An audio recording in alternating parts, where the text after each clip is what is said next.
د دغه ځوان د کیسې نه خو به تاسو ټول خلک خبر شوي یې.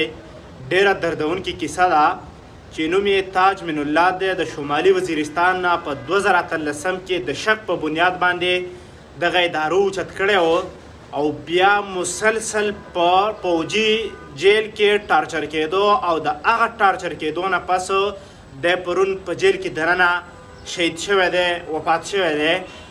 اوس زه دلته کې صرف 2 خبرې کول غواړم، نور به زه څه ووایم.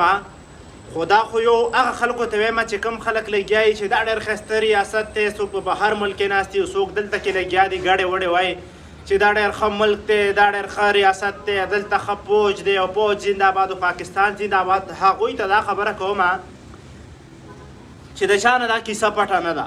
ښه په سوشل میډیا باندې هر سړی ښکاره لګیا دی، د فیملی باقاعده ثبوتونه پراته دي. هغوی ویلي دي چې دا دلته د شک په بنیاد اوچت کړی شو او په 6 کاله کې دا جیل دغه ته وړاندې نه کړی شول عدالت ته. دا د دغه ځای نظام دی. هغه خلکو ته وایم چې دا تاسو لګیا چې پاکستان زنده‌باد. په 6 کاله کې یو معصوم هلک هغه عدالت ته نه وړاندې کېږي، نو دا ستاسو پاکستان زنده‌باد. او دویمه خبره کول دا غواړم چې دا یو د تاج من الله کیسه نه ده. داسې بلا ډېر خلک پراته دي او زما سره یو داسې کیسه پرته ده که د الله په فضل چې مجبوري مې ختمه شوله او لږ را جوړ شوم، هغه به بیا زه ډېر تفصیلي بیانوم. یو د ده نه هم ډېره دردونکې کیسه پرته ده، خو انشاءالله که وخت رالو بیا به هغه هم د سره شریک کوم.